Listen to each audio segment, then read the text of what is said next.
बैठो बैठो, इसको ऑन करना। बैठ जाओ भाई। तो कैसे आप लोग, बढ़िया हैं? तो बैठो भाई। कल हम लोगों ने हृदय के बारे में पढ़ना शुरू किया था और हमने क्लास को ऐसे नोड पर ला करके रोका हुआ था, है ना? तो आज जो बचा हुआ पाठ है हृदय का, उसको देखेंगे और एक नया चैप्टर, इसका नाम है मानव का पाचन तंत्र, उसमें हम प्रवेश करेंगे, है ना? तो हाँ, रख लो, जल्दी रखो और शांत हो जाओ। आप भैया स्पेशल हो क्या? आप स्पेशल हो?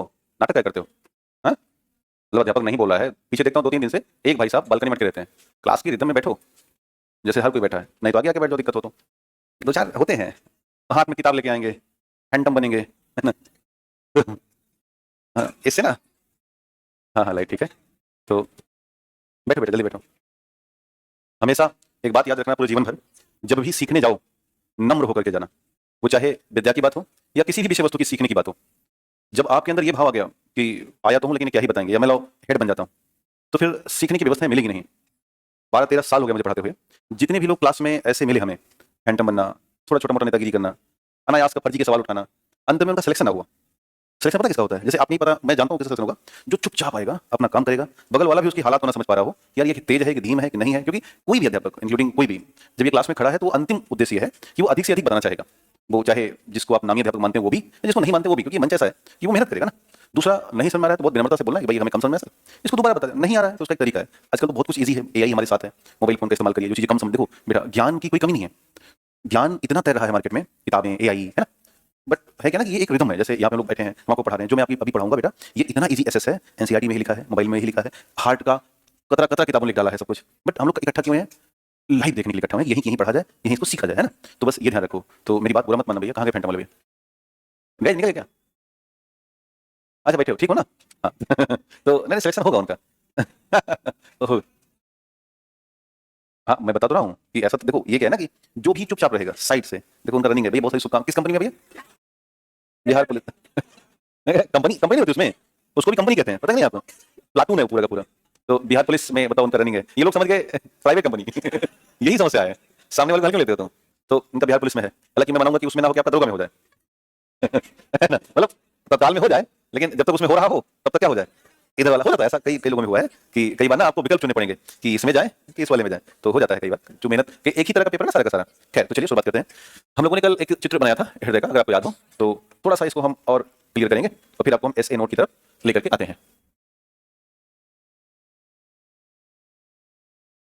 ऐसा कुछ था, याद है? देखो, हमने कल कहा था कि हमारे पास कुल 4 विशेष तौर के कक्ष हैं, ऊपर के 2 अलिंद हैं, नीचे के 2 निलय हैं। हमारा जो हृदय होता है, ये विशेष तरह का एक लेयर बनाता है, जैसे कि बाह्यात्मक सुरक्षा मिल सके। इस परत को कहा जाता है पेरिकॉर्डियम परत। और इसी हृदय के भीतर एक कुछ इस तरह से रेशेदार रचनाएं पाई जाती हैं, ऐसे मान के चलना। इन रेशेदार रचनाओं को कहा जाता है पुरकिंजे फाइबर। तो इनका हम अगर नाम लिखें तो ये हो जाएगा पुरकिंजे फाइबर। और हृदय को हमने कल राइट और लेफ्ट में बांटा था, ये राइट साइड है और ये लेफ्ट साइड है। ये वाला हिस्सा है, इसे आप कह सकते हो कि ये है अलिंद, याद आया? और ये भी क्या है? अलिंद है। अब ये राइट हो गया और ये लेफ्ट हो गया। इसी राइट अलिंद पर यहां पर ये जो पोर्शन दिख रहा है, ये होता है एस ए नोड। इसे हम कहते हैं तीनों एट्रियम नोड। तीनों एट्रियम नोड। इसके थोड़ा ठीक नीचे देखेंगे यहां पर ये वाला हिस्सा, तो ये कहलाता है A B node. A B node. ये जो 2 आपको हिस्से दिखाई दे रहे हैं, इन्हें कहते हैं महासिरा। महासिरा वेन काबा के नाम से अंग्रेजी में जानते हैं। और ये जो आपको दिख रहा है ये वाला हिस्सा, ये है पल्मोनरी सिरा। तो ध्यान देना कि जो नीचे की तरफ है वो सिरा है और जो ऊपर उठा है वो धमनी है। जैसे ये है महाधमनी, यानी कि इसे बोलते हैं एओर्टा। और ये जो हिस्सा आपको दिखाई दे ये वाला, ये है पल्मोनरी धमनी। पल्मोनरी धमनी। तो इस तरह से ये एक हृदय के चित्र का सामान्य सी समझ है। तो यदि हम आपसे पूछें एस ए नोड कहाँ दिखाई दिया, तो आपका जवाब होगा राइट साइड में, और कहाँ? अलिंद में, एट्रियम। क्या बोलता है? एट्रियम। तो एस ए नोड के नीचे लिखिएगा, हमारे हृदय के दाहिने भाग में। एस ए नोड के नीचे लिखिएगा, लिखिएगा हमारे हृदय के दाहिने भाग में, अलिंद के ऊपरी हिस्से पर, हमारे हृदय में दाहिने भाग में, अलिंद के ऊपरी हिस्से पर, अलिंद के ऊपरी हिस्से पर यह विशेष रचना होती है। अलिंद के ऊपरी हिस्से पर यह विशेष रचना होती है। यह विशेष रचना होती है। इसे छोटा हृदय भी कहा जाता है। अलिंद के ऊपरी हिस्से पर यह विशेष रचना होती है, इसे छोटा हृदय कहा जाता है। अब यहां से ये क्लिक कर सकते हैं, छोटा हृदय किसे कहते हैं? तो उत्तर हो जाएगा एस ए नोड को कहते हैं। एस ए नोड, इसे छोटा हृदय भी कहा जाता है। लिखिएगा कार्य प्रणाली। अब सोचा करता क्या होगा, लिखिए हेडिंग कार्य प्रणाली। कार्य प्रणाली, वर्क फंक्शन, कार्य प्रणाली या वर्क फंक्शन। देखो, अब चूंकि हृदय एक यंत्र है, मशीन जैसा काम करता है, जिसके पास दो काम है, पंप करना और ब्लड प्रेशर को बनाकर रखना। तो इस पूरी पंपिंग को करने के पीछे उसको चाहिए पावर। बिना बिजली के, बिना पावर की पॉसिबिलिटी हो नहीं सकती। जो एसए नोड है, यही है power house of the heart, यानी यहीं से इलेक्ट्रिकल इंपल्स जनरेट होते हैं, विद्युत विभव उत्पन्न होता है, और ये विद्युत विभव हृदय को बिजली प्रदान करता है। ध्यान देना, जैसे अगर मैं इसे साइड कर लूं तो ये दाहिना भाग है जैसे हम देख पा रहे हैं, ये हो गया एसए नोड, ये हो गया एबी नोड। तो एसए नोड का काम यही है कि पूरे हृदय के लिए आपको इलेक्ट्रिकल इंपल्स जनरेट करना है, विद्युत आवेग उत्पन्न करना है। और जब ये मान लो कि एसए नोड ने विद्युत बनाया, तो अब ये विद्युत धीरे धीरे धीरे धीरे धीरे आकर के एबी नोड से कनेक्ट होती है। और हमने ये पढ़ा है कि इसी में है पुरकिंजे फाइबर। तो अब ध्यान देना कि इलेक्ट्रिसिटी पहले एसए नोड से कहां पहुंचेगी, एबी नोड, और एबी नोड से सीधे पहुंच जाएगी वो पुरकिंजे फाइबर। और इस तरह से पुरकिंजे फाइबर अब इसे पूरे हृदय में पहुंचा देगा, और अब अपना हृदय पंप करना शुरू करेगा, सिकुड़ेगा, फैलेगा, सिकुड़ेगा, फैलेगा। यानी कि जरा सोचो कि अगर एसए नोड गड़बड़ हो जाए तो बिजली नहीं बनेगी हृदय में, और जब बिजली नहीं बनेगी तो पंप बंद हो जाएगा। यानी हृदय का सबसे महत्वपूर्ण हिस्सा कौन सा है, एसए नोड। तो लिखिएगा कार्यप्रणाली में कि यह विद्युत आवेग उत्पन्न करता है, यह विद्युत आवेग उत्पन्न करता है, यह विद्युत आवेग उत्पन्न करता है तथा हृदय को पंप करने के लिए शक्ति प्रदान करता है। विद्युत आवेग उत्पन्न करता है तथा हृदय को पंप करने के लिए शक्ति प्रदान करता है, हृदय को पंप करने के लिए शक्ति प्रदान करता है तथा हृदय को पंप करने के लिए शक्ति प्रदान करता है। इसे हृदय का पेस मेकर भी कहा जाता है, इसे हृदय का पेस मेकर भी कहा जाता है, इसे हृदय का पेस मेकर भी कहा जाता है, इसे हृदय का पेस मेकर भी कहा जाता है, इसे हृदय का पेस मेकर भी कहा जाता है। अब यहां पर ध्यान देना, इसका काम यह होता है कि जो एसए नोड है ये उत्पन्न करता है cardiac action potential, cardiac action potential, जिसे हम शॉर्ट फॉर्म बोलते हैं कैप, CAP। और इसी को अपनी भाषा में अगर हम लोग पढ़ें, इसी कहते हैं हार्ट बीट। नाम सुना होगा ना, और आसान करें तो हृदय की धड़कन। और आपने शायद पढ़ा होगा कि सबसे बेस्ट होता है 72 बार प्रति मिनट। और हालांकि ये सबके पास नहीं है 72 बार, इसका एक विंडो है 60 से 100।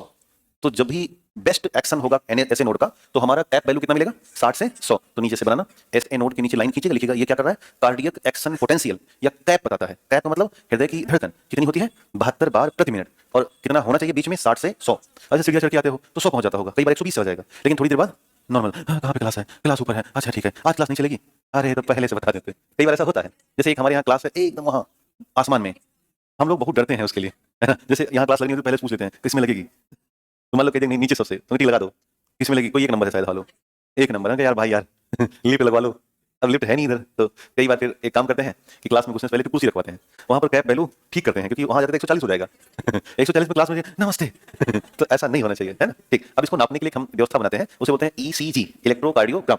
तो नीचे नोट डाल देना, लिखिएगा कैप की मात्रा मापने के लिए, मात्रा मापने के लिए ECG, इलेक्ट्रो कार्डियोग्राम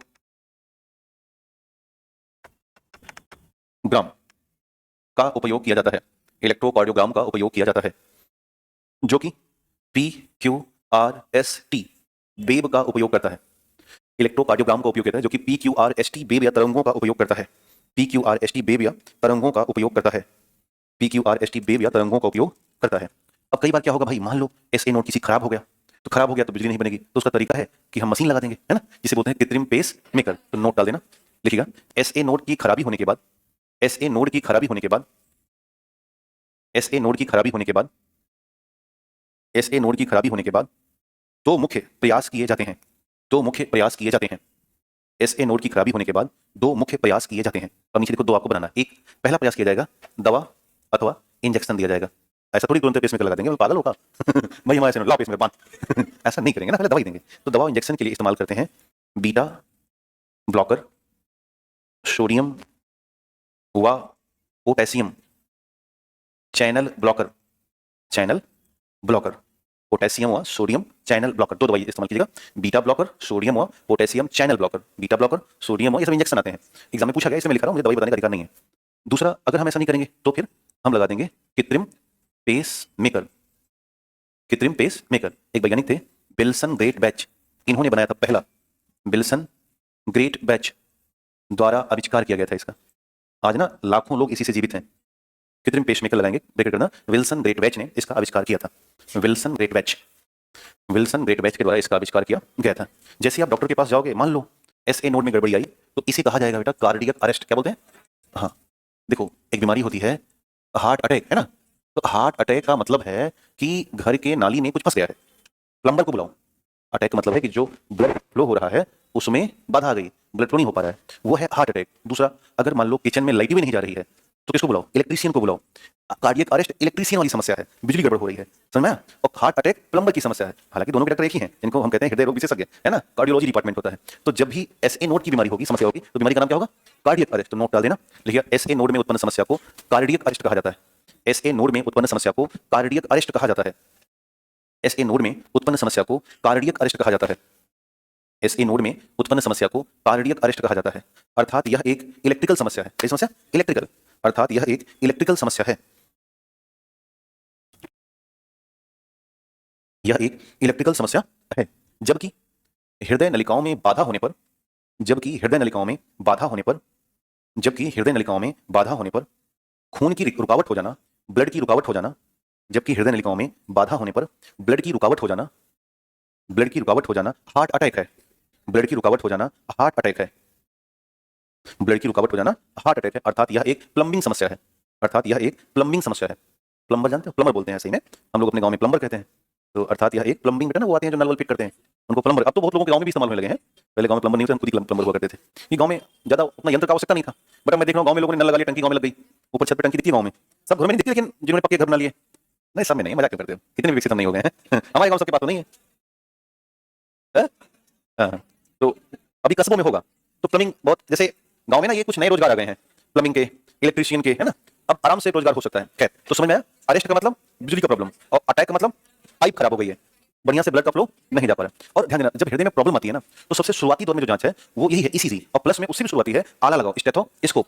तो ध्यान देना कि अगर हम प्रारंभिक जांच कर रहे हैं हृदय की, तो सबसे इजी है कि आप हृदय का ईसीजी करवाओ, और प्लस में हृदय को स्टेथोस्कोप यानी कि आला, और प्लस में स्फिग्नोमैनोमीटर,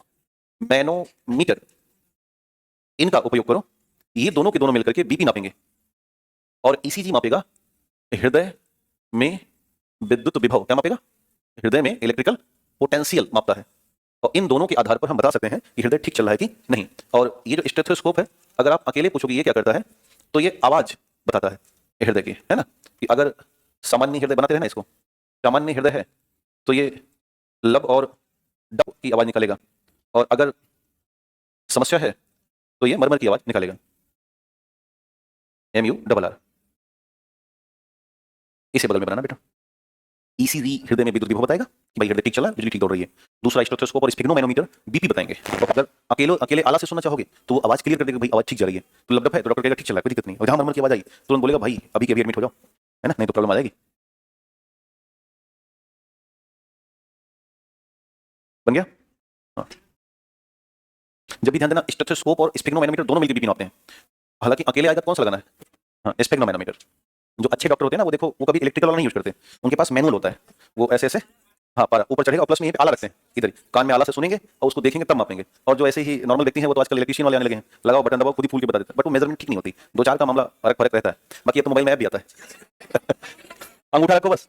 अब उसने क्या कर रखा है कि 15-20 फीट कर लिया है उसने, जैसे मेला में भाग्य वाला बताता है ना कि आप 58 किलो के हैं, आप 58 किलो के हैं, आप बहुत अच्छे आदमी हैं सब में वही बताएगा, आप बदल 15 फीट है उनमें, बस आप जाओ चेंज करता रहेगा उसी में। हाँ, एक दिन से कह रहा है आप बहुत पतले हैं, अरे मारे कहा बैठ के दिमाग का, कम से कम आदमी देख के चेंज कर दिया कर रहे कह रहा है ठीक है आप बहुत पतले हैं, आप अपना स्वास्थ्य पर ध्यान दें, आप बहुत लंबा जिएंगे। हमने कहा ये बात सही है, अब तुम 10 रुपए ले जाओ ठीक बन गया। लिखिए हेडिंग, ब्लड प्रेशर या रक्तदाब। लिखिए बेटा ब्लड प्रेशर या रक्तदाब, ब्लड प्रेशर या रक्तदाब। लिखिएगा हृदय के सिकुड़ने, हृदय के सिकुड़ने तथा फैलने के आधार पर, हृदय के सिकुड़ने तथा फैलने के आधार पर रक्तदाब का निर्धारण होता है। हृदय के सिकुड़ने तथा फैलने के आधार पर रक्तदाब का निर्धारण होता है। हृदय के सिकुड़ने तथा फैलने के आधार पर रक्तदाब का निर्धारण होता है। और नीचे से बनाना, 3 स्थितियां बनेंगी। निम्न रक्तदाब हो सकता है, इसको बोलते हैं लो ब्लड प्रेशर, या हिंदी में कहते हैं हाइपोटेंशन। एक है सामान्य रक्तदाब, नॉर्मल ब्लड प्रेशर NBP, और एक है उच्च रक्तदाब या HBP, इसी कहते हैं हाइपरटेंशन, हाइपरटेंशन कहेंगे। जब हमें 120/80 mmHg दाब के 7-8 मात्रक होते हैं, जिनमें से एक मात्रक है मिलीमीटर पारा के दाब पर। ये जो ऊपर का है इसे कहते हैं सिस्टोल, यानी कि सिकुड़ना। जब हृदय सिकुड़ता है तो वो कहलाएगा सिस्टोल। और नीचे का है डायस्टोल, यानी कि फैलना। ध्यान देना, ये बहुत महत्वपूर्ण है। ये ऊपर नीचे हो भी जाए तो चल जाता है, इसका ऊपर होना अच्छी बात नहीं है, नीचे होना भी अच्छी बात नहीं है। हृदय का फैलना प्रॉपर चाहिए, ये बैलेंस कर लेता है। तो नीचे वाला बैलेंस होना चाहिए, ऊपर का आजकल तो इतना किसी का मिलता भी नहीं है। आपका तो होगा ही, इसी के इर्द गिर्द होगा आपका। जैसे मैं भी अपना सुबह मेजर किया तो 122 और नीचे 79 था, तो ठीक है, तो 4 एकदम कसम खाई बात नहीं है, प्लस माइनस तो रहेगा। बट कई बार क्या होता है कि बहुत जीवन शैली भागम भाग है या तनाव में चला है व्यक्ति, तो ये बढ़ा रहेगा। अगर मान के चलो 100/70 mmHg आ गया, तो ये वैल्यू है निम्न रक्तदाब की। बस मतलब ये कई दिन का होना चाहिए, ऐसा नहीं कि अब अचानक आप लगे तो आपने कई निम्न रक्तदाब है। कई बार हम इमोशनल स्ट्रेस में हो जाते हैं ना, जैसे इसका सबसे बड़ा कारण है भावनात्मक तनाव, कि उसने छोड़ दिया। तो जब उसने छोड़ दिया हाँ, इसको बोलते हैं ब्रेकअप। तो सबसे बड़ा रीजन बनता है इमोशनल स्ट्रेस। अब ये मान लो 140/90 mmHg ये हो गया, तो ये हाइपर टेंशन कहलाता है। मोटापा, बुढ़ापा, नमक, शराब, जिम करते करते अटैक आ जा रहा है ना आजकल, तो इसलिए आ जा रहा है कि भाई हृदय है, उसको नरक काहे मचा रहे हो। इंसान के लिए जिम बनी नहीं है, बट मूर्खता की हद नहीं हो सकती ना। जिम जाने से लाख गुना बेहतर है कि आप चुपचाप सो जाओ। कोई मतलब का नहीं है। हमारी पत्नी मुझे कई बार पीछे लगी रहती है ना, कि आप जिम नहीं आ रहे, हम कहे नरक मत मचाओ, चुपचाप रहो, है ना। हाँ, उनको लगता है कि जिम जाने से पेट थोड़ा कम हो जाएगा तो लड़का सा दिखेगा आदमी। हमने कहा मैं जैसा हूँ वैसा ही हूँ, है ना। मुझे मेरे जीवन में रहने दो, हमारे बस का जिम खाना जाना नहीं है, है ना? जिम जाके हम इतनी मेहनत क्यों करेंगे, उतनी देर में हम एक उपन्यास नहीं पढ़ लेंगे। है ना, कोई मतलब का नहीं है। बस थोड़ा बहुत सुबह उठो भैया, तो योग वगैरह छोटा मोटा हो कर लो। मैं कई बार तनाव में किसी ने अगर पीछे लगे भी, तो जैसे भरत सर हैं तो बड़े एक्सरसाइज प्रेमी हैं, तो अब हमें एक दिन लेके गए बैडमिंटन खिलाने के लिए। मैं पहले दिन गया तो उसमें बैडमिंटन में बहुत सारे नियम कानून होते हैं। एक तो जूता आपको नीचे दूसरा पहनना है, दूसरा बैडमिंटन और सब कुछ होना चाहिए। मैं लिया भैया 8-10 हज़ार रुपये खर्च किया, और पहले ही दिन गया अंगूठा तोड़ डाला। First day with in half an hour नीचे अंगूठा मुड़ गया। अब पैर मुड़ गया, वहां बड़ा दर्द हुआ। डॉक्टर को दिखाया तो उसने कहा कि टूट भी गया है फ्रैक्चर, उसके बाद मांस भी फट गई है। मैंने कहा तो 30 दिन में हड्डी, 60 दिन में मांस, टोटल 90 दिन। उन्होंने कहा टोटल कॉस्ट बताओ कितना लगेगा। तो टोटल भैया हम दवाई कराते कराते करीब 7-8 हज़ार रुपए लगा दिए। तो करीब करीब एक दिन के कसरत के चक्कर में हम 20 हज़ार अपना कमाए। दर्द हुआ 100 अलग हुआ, टेढ़े टेढ़े चले 100 अलग चले, है ना। तो यार हमें साइना नेहवाल नहीं बनना है ना, माफ कर दो, हमारे बस की बात नहीं है, खतरनाक चीज है। तो इसलिए भैया आराम से रहो। कितना मजा आता है, रजाई में पैर डाल के सो जाओ, गरम गरम रजाई, पीछे से हल्का हीटर जला लो, और उसके बाद जब उठो दोनों तरफ मोबाइल रखो, इधर भी रील चलाओ इधर भी रील चलाओ, मजे। है ना, इससे चाहे कुछ आपके लिए ऐसा नहीं है। पढ़ाई भी करना है ना, हाँ, थोड़ा थोड़ा दोनों करना है। ये बना कॉपी में, ठीक, नीचे एक नोट डाल दो, नीचे एक नोट डाल दीजिएगा, लिखिएगा रक्तदाब, रक्तदाब, रक्तदाब का मापन, रक्तदाब का मापन। हालांकि आवश्यकता तो नहीं, मैं वही लिखा स्पिग्नोमेनोमीटर लिखा तो क्या हूं, तो हटाते हैं। लिखिएगा heading what function of heart. Sphygmomanometer समझ तो गए हो ना, तो कोई मतलब नहीं, लिखिएगा लिखिएगा। अरे पागला, मतलब ये लिखना है कि रक्तदाब स्पिग्नोमेनोमीटर से ही मापते हैं, लिख लो। अब लिखिएगा हृदय की, हाँ छोड़ो, हृदय की कार्यप्रणाली छोड़ो, हृदय की कार्यप्रणाली। और यहां पर ध्यान देना, अपने पास दाहिना और बायां भाग है।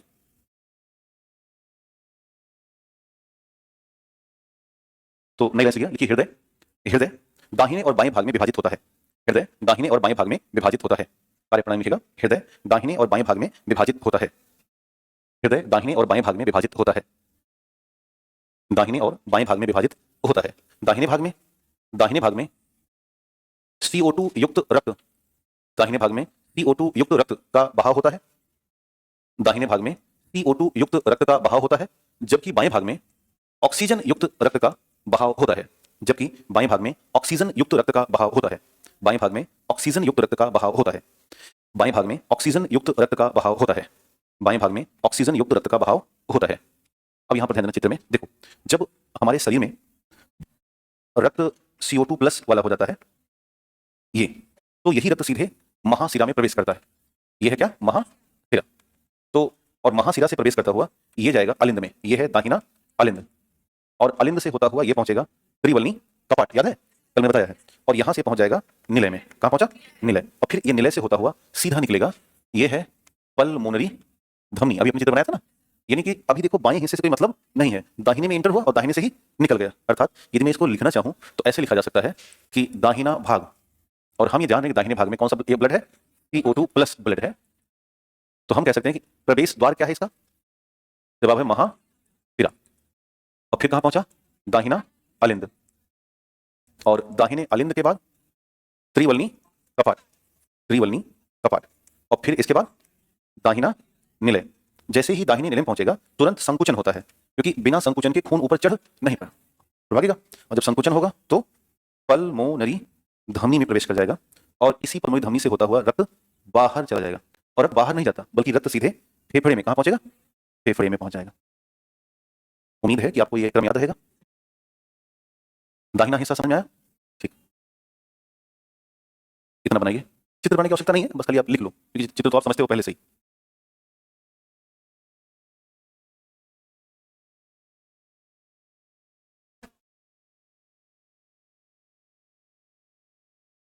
और जैसे ही फेफड़े में प्रवेश करेगा, फेफड़ा क्या करता है? CO2 को बाहर कर देता है, और रक्त को कैसा कर देगा?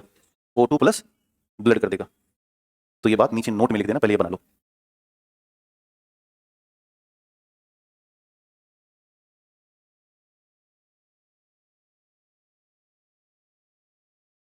हम लोग नाक से CO2 बाहर निकाल रहे हैं ढेर सारा, तो फेफड़ा ही बाहर करवा रहा है उसको। बन गया? तो नीचे नोट लिखिएगा, लिखिएगा। हाँ, थोड़ा तेजी से बेटा।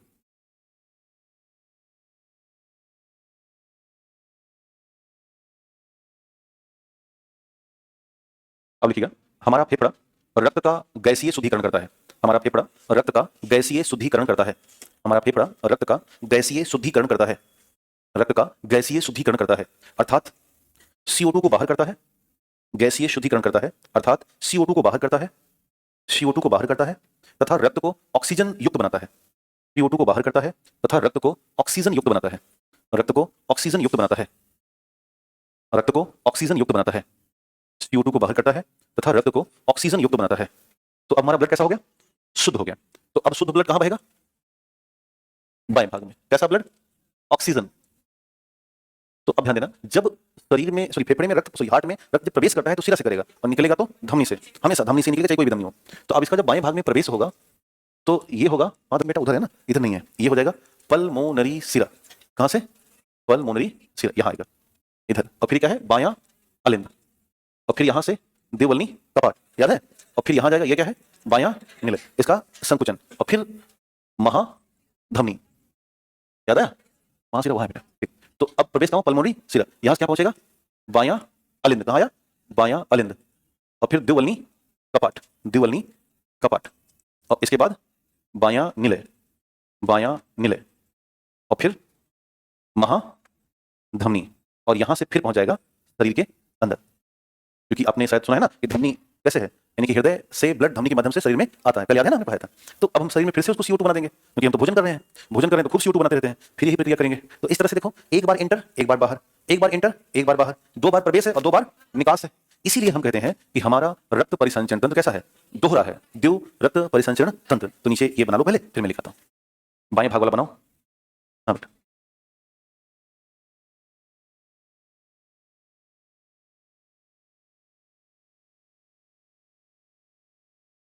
हो गया? लिखिए नीचे, देखिए हमारा रक्त परिसंचरण तंत्र दोहरा तंत्र है। हमारा रक्त परिसंचरण तंत्र दोहरा तंत्र है। हमारा रक्त परिसंचरण तंत्र दोहरा तंत्र है। हमारा रक्त परिसंचरण तंत्र दोहरा तंत्र है, क्योंकि हृदय में रक्त 2 बार प्रवेश करता है और 2 बार बाहर निकलता है। क्योंकि क्योंकि हृदय में रक्त 2 बार प्रवेश करता है और 2 बार बाहर निकलता है। 2 बार प्रवेश करता है और 2 बार बाहर निकलता है। नोट नंबर अगला लिखिएगा, लिखिएगा। प्रति प्रति बीट या प्रति धड़कन, नोट लिखिएगा, प्रति बीट या प्रति धड़कन, प्रति बीट या प्रति धड़कन कुल रक्त पंप की मात्रा, प्रति बीट या प्रति धड़कन कुल रक्त पंप की मात्रा 70 ml होती है। कुल रक्त पंप की मात्रा 70 ml होती है। कुल रक्त पंप की मात्रा 70 ml होती है। तथा तथा टोटल या कुल तथा टोटल, सॉरी देखो समझो, ऐसे हम 72 बार धड़का रहे हैं 1 मिनट में, कितनी बार? तो एक बार जब धड़केगा ऐसे, तो 70 ml खून पंप कर देगा। अब 72 बार ऐसे धड़केगा तो हर बार 70 ml 70 ml 70 ml, तो टोटल अगर आप जोड़ोगे तो 5.5 लीटर खून है ना, सबको कर डालेगा। तो 1 मिनट में 5.5 से 6 लीटर, और एक धड़कन में 70 ml। तो वही मैं बता रहा हूं कि हमारा हृदय प्रति धड़कन कुल रक्त की मात्रा कितना पंप करेगा? 70। तथा 1 मिनट में ऐसा करना, तथा 1 मिनट में कुल रक्त पंप की मात्रा, 1 मिनट में कुल रक्त पंप की मात्रा 5.5 से 6 लीटर, या 5 से 6 कर देना। कुल रक्त पंप की मात्रा 5 से 6 लीटर है। कुल रक्त पंप की मात्रा 5 से, 1 मिनट में कितना? 5 से 6 लीटर। तो सोचो 1 घंटे में कितना, कितना बेटा? अगर हम 5 ही मान लें तो 6 पंचे 300 लीटर, 1 घंटे में 300 लीटर, 10 घंटे में 3000, 20 घंटे में बेटा 6000 लीटर, और 24 घंटे में